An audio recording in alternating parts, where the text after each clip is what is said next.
Hey, what's going on, guys? Brandon here with Texas Plinking, and I've considered making a video on the main channel with this for the longest time, and I'm finally just going to do it. But to make a video on this and this alone might be a little too short, so I'm turning this into a random range day. So let's really spend a lot of time with this. But I've also got a table full of some other guns, mostly pistols, that I just recently got, haven't shot yet. But if you guys saw the title and thumbnail, you probably just clicked because of the Taurus TX22 with an FRT in it. So that's what we're going to talk about. So I've had this for a couple months now, and a couple things I learned about it. It is a heck of a lot of fun. Now, if you guys are starting from scratch, what the heck is this thing? Well, Taurus TX22 is this 22, and the sales of them have been skyrocketing, and I wonder why. I know why. Because Freedom Fingers has an FRT, which is a forced reset trigger. If you're new with that, if you've been living under a rock, what that is a semi-automatic, so fully legal trigger that helps you shoot as efficient as possible if efficiency is shooting faster. Semi-automatic means one pull the trigger is one shot out the barrel, like this. What a FRT does is once the action cycles, it helps you become a little faster pulling the trigger again when the new round is in. So go here, the trigger reset, and as the slide drops again, a new round just went out. But if you look very, very closely, my finger, sure enough, is moving. So yeah, still very much so semi-auto, because each time my finger goes back, a new round goes out. It just helps me be very, very efficient. So that being said, if YouTube's watching out there, this is completely a semi-auto trigger by the letter of the law. I threw on this Enforce light on there, as well as an optic. Now, I was very curious what optic I would want to put on here, because even though it's just a 22, this thing just totally jackhammering so much. I was curious if a red dot was going to put up with it, and so far this one's been pretty good. It's from O-Sight. A lot of people don't want to give them a chance because the price point is so low. It seems like there's a catch. I'll call things as honest as I can. This is the first time I've messed with an O-Sight. This is the O-Sight K 6 MOA dot, and well, it's $129.99 on Amazon, or you could go on their direct website, and I think they gave me a coupon code too. If you guys choose to use it, go for it. I forgot what it saves. Under 130 bucks, and this thing's been putting up with it very, very well. Quality seems fine. Power button and brightness controls here. Your battery goes off to the side, so you don't have to remove it to replace your battery. I got the threaded model for the TX22, so we're tri-suppressed. That's where we kind of talk about some learning experiences as well. As far as ammo, I forgot. It's on the table over there. We'll dive into it. I only have 10 rounds in here, so hoping it works well. See how fast 10 rounds goes by. Very fast. Or we had a malfunction. All right. And that was all of them. Lockback has been a little hit or miss on that. Anyway, that's just to get the party started. Let's load up some more and talk about some ammo. All right, let's dump 15 more rounds in here for now. And this is CCI 22 long. This is some 29 grain going at 1,215 feet per second. So real quickly though, some learning experiences. Like I said, when I first ever came out here, it was running like an absolute champ. I expected 22, FRT, I expected some problems with it. Suppressed, unsuppressed, the thing ran so darn good. Then as time's gone on, try to experiment with some more ammo, suppressed, unsuppressed. It's kind of hit or miss, and I heard that's all to do with just too light of a slide. So if you put an optic on there, it weighs it down just a little bit more, but you need even more weights on there. And there's some kits out there, and I haven't looked into them too much yet, but just running it stock with a little optic, because that's probably what most people are gonna do anyway. 15 rounds, let's see if they all go out this time. Lovely. All right. Okay, well, not going as planned. It seems like each time I bring this out, it performs worse and worse, and I've cleaned it pretty good too. Let's throw a suppressor on there, see what the heck happens. It spat out a good round there. I don't know, it ran so good suppressed the first time I brought it out. Whatever is left in here, 4 or 5.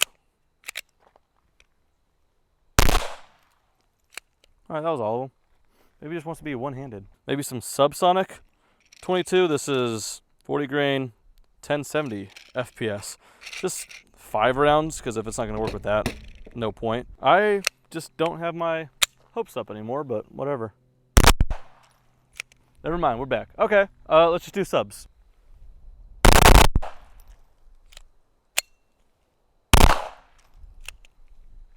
One little hiccup. Man, it's got to be mag related. Dang.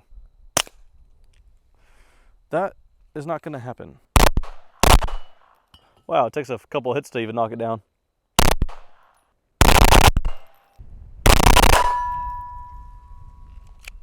All right. No lockback. I kind of found the winning recipe for now anyway, just no lockback, but yeah, a little work in progress. I'll just kind of figure it out. If there's a suppressor that works with it, some ammo, some kind of combination. Maybe I just need to get some kind of aftermarket weight system to tune it better, but a very, very cool novelty piece that, again, I'll keep you guys posted. All right, up next, first range day with this here. I only picked this up last week. The new Staccato HD. The HD series is in itself new, but the newest one is the C3.6 for 3.6-inch barrel, the more EDC of the HDs. HD, big difference. They now take Glock mags, drop safe, all that kind of stuff. Series 80 pistols, fully ambi slide release safety, all that good stuff. I got mine topped off with the new Vortex Venom 3 MOA dot. So I've only got my first impressions of it. Zeroing it in, it should be zeroed. Oh, I felt good there.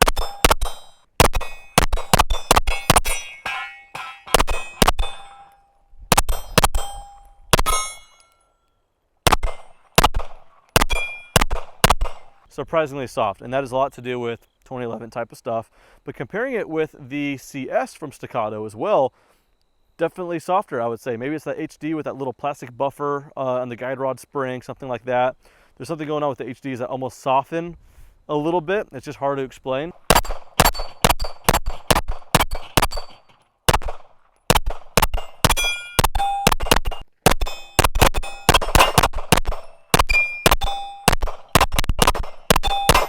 Staccato HD C 3.6, I knew I was going to like it, just confirmed. The more I shoot it, the more I start forgetting it's a small pistol. The only thing that reminds me of it is the grip. It's a little smaller, but you can't get around that.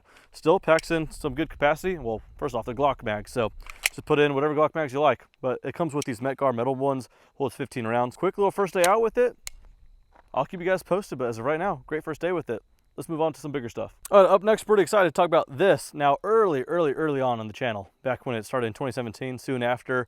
One of my favorite pistols at the time, I bought myself a Sig Legion, P226 Legion, and I still have that pistol to this day. But the thing with that gun is there's no red dot capabilities, nothing like that. Funny thing though is over the years, my shooting grip, I think, got a little bit better as far as managing recoil, to where I ended up using the safety and riding it a little bit, almost like a gas pedal, and to where my thumb would barely touch the slide release to where I wouldn't really get locked back all that much. Sig has got some new 226s, and right here, this is not so much a successor to what I just talked about because this is not single action only, but this right here is a very, very cool Legion P226.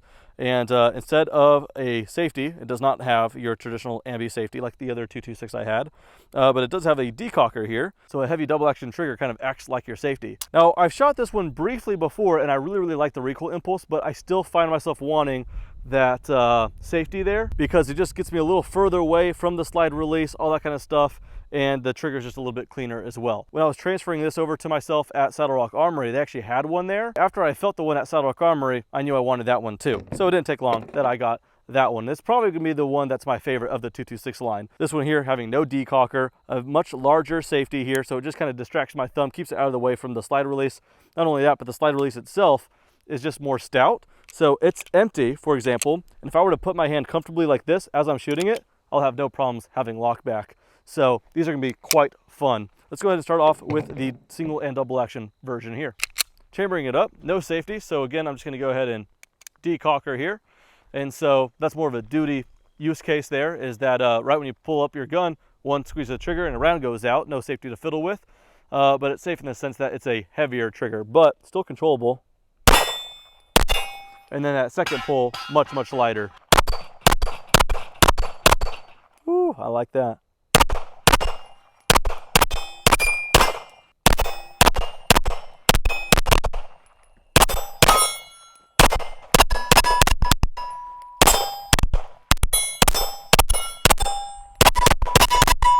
Let's get some first rounds with this guy. Instantly, just feels so nice having this big safety to just put my thumb on.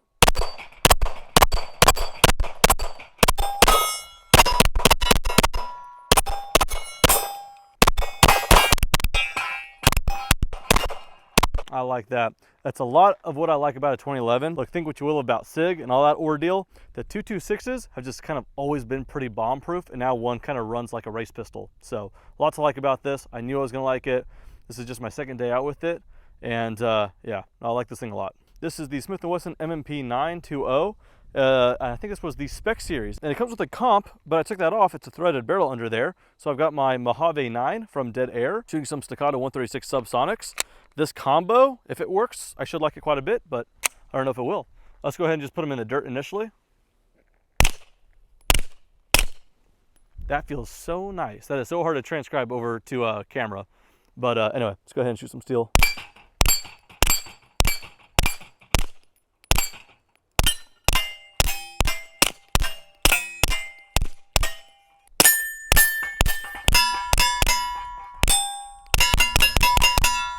Okay, this thing hasn't seen the sun in quite a few months, and all of a sudden I think I'm going to bring out a hell of a lot more in this configuration. I don't know if these things are still in production, so if they're not, I'm sorry for hyping it, but man, that's a cool combo. All right, similar story, different caliber. Let's go to the next gun. Like I said, similar, just bigger. This here is now a 1911 in 45 ACP. Same, but just bigger suppressor, Dead Air Mojave 45 now. And yeah, Springfield Armory started making their operators from the factory with threaded barrels again for the first time in a long time. Love that. 45 ACP, you don't have to seek subsonic ammo. They're just very, very slow and big.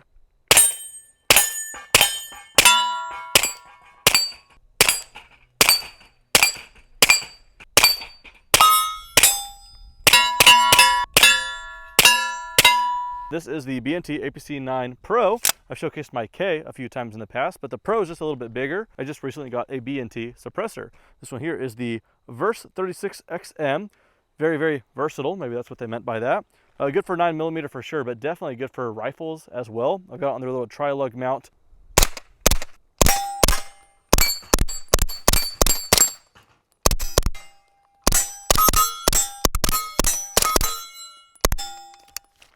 That thing's so nice. I love that. Oh man, this thing suppressed with that suppressor with those 136s. That is a really, really nice soft shooting combo.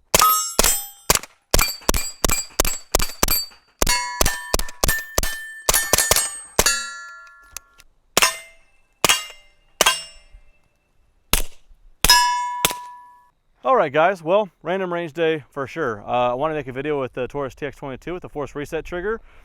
Acted a little gunky. Like I said, I'm going to mess with it, and maybe we could bring it back to full glory.